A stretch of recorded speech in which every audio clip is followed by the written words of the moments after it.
do for this one, pull the top up and clips the back. Keep it up because you need to put the film in. I will always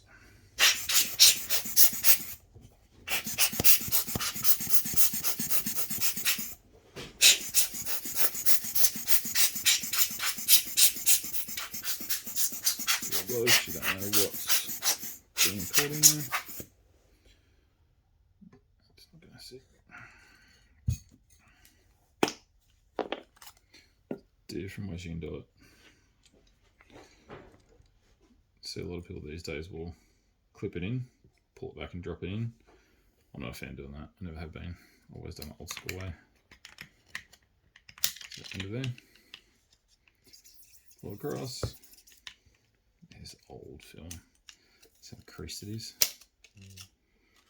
And then slot it into the little notch there, as far as it'll go. Windy, windy, windy. It'll pull it down on the little pegs on the wheel. Keep sure this so it doesn't pop out. I'll always give it just a bit past where it starts to take up.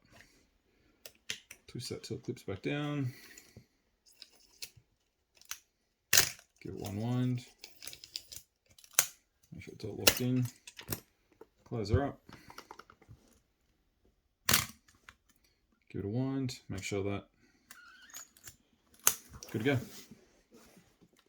For this one, you need to make sure you get fresh batteries in it. Clip.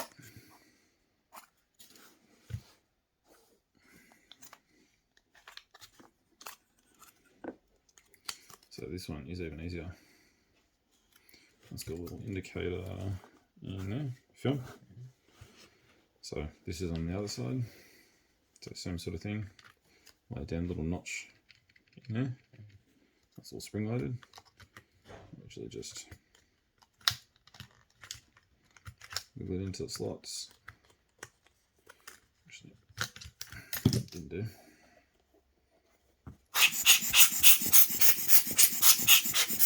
Really great form. And the fact that it's got an element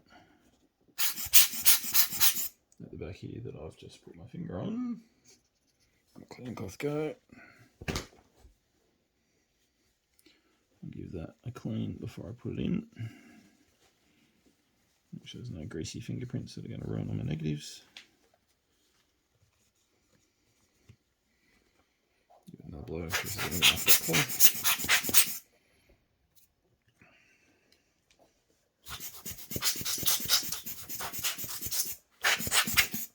Static, so not pick anything up. This one literally just goes in, wiggly, wiggly, wiggly, trying to touch the little glass plane. Pull across, so it tucks down there.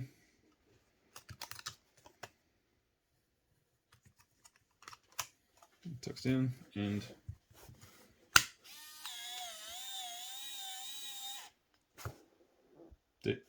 never take a photo. It winds it over to there. So it winds it, spools it up in here, and then once it's finished, you'll hear it. Once you hit the end of the roll, it'll 100 mile an hour and pull it back into there. That's it. Turn it on. It's good to go. And it's smart enough, like, so remember what films you're up to, what negative you're up to. So if you run out of batteries, you've got to replace them. You'll actually remember it. If you need to take the film out early, you can. There's a little rewind button. You can see the kind of little picture on there. Press that. Usually has a little poker on your strap. You can push that and it'll zip it all back for you. So if you get halfway through the roll and like, oh, I'm on colour, I really need black and white for this, or vice versa. Or it's, oh, I really need a different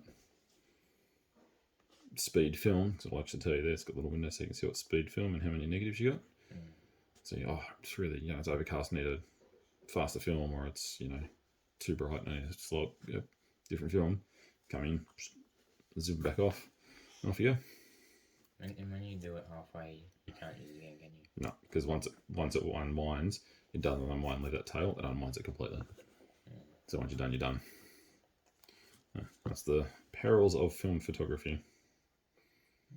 So there you go. This is that. So that's got colour, that's got black and white. This is going to have black and white in as well. It's a bit different. So that's the Orford 400. This one's a bit different. It's got a little thing down the bottom. Pop open.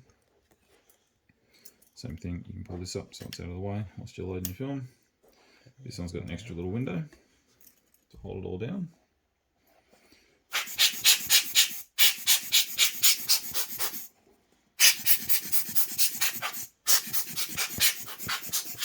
This one weighs a ton, so it'll stand up by itself.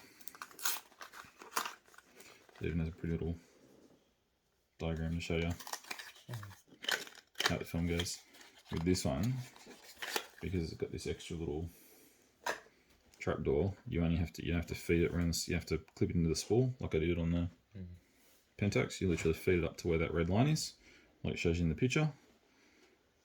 Close that back over, and it holds it down and does it for you.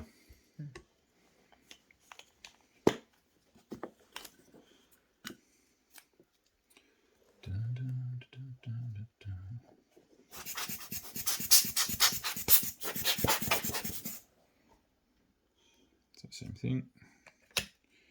Into the end, pull across to where red line is, like that.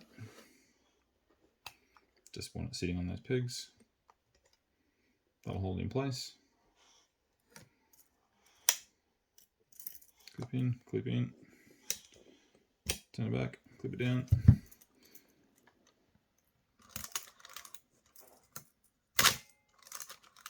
Oh, why is it not running?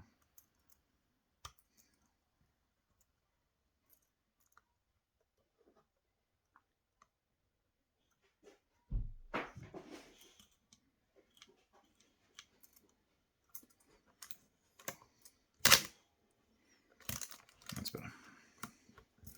So now it's wound onto 0. She's ready to go. Clip that back down. You're good to go. So same thing to wind it on, because there's a bit of a slack when they wind it. There's a bit of slack inside the spool. So you wind that back. Don't have to do it hard. You wind it till there's just enough tension. So then they've picked up the slack in the film. The film's going to be nice and tight across the back. And then now I wind that. So there's a film here ready to go. You can see it's gone up to number 1. Press the one and then take a photo. Well, I will, but it'll take a black photo because it's closed. And you got to make sure you set your ISO on there. Then you're all good to go.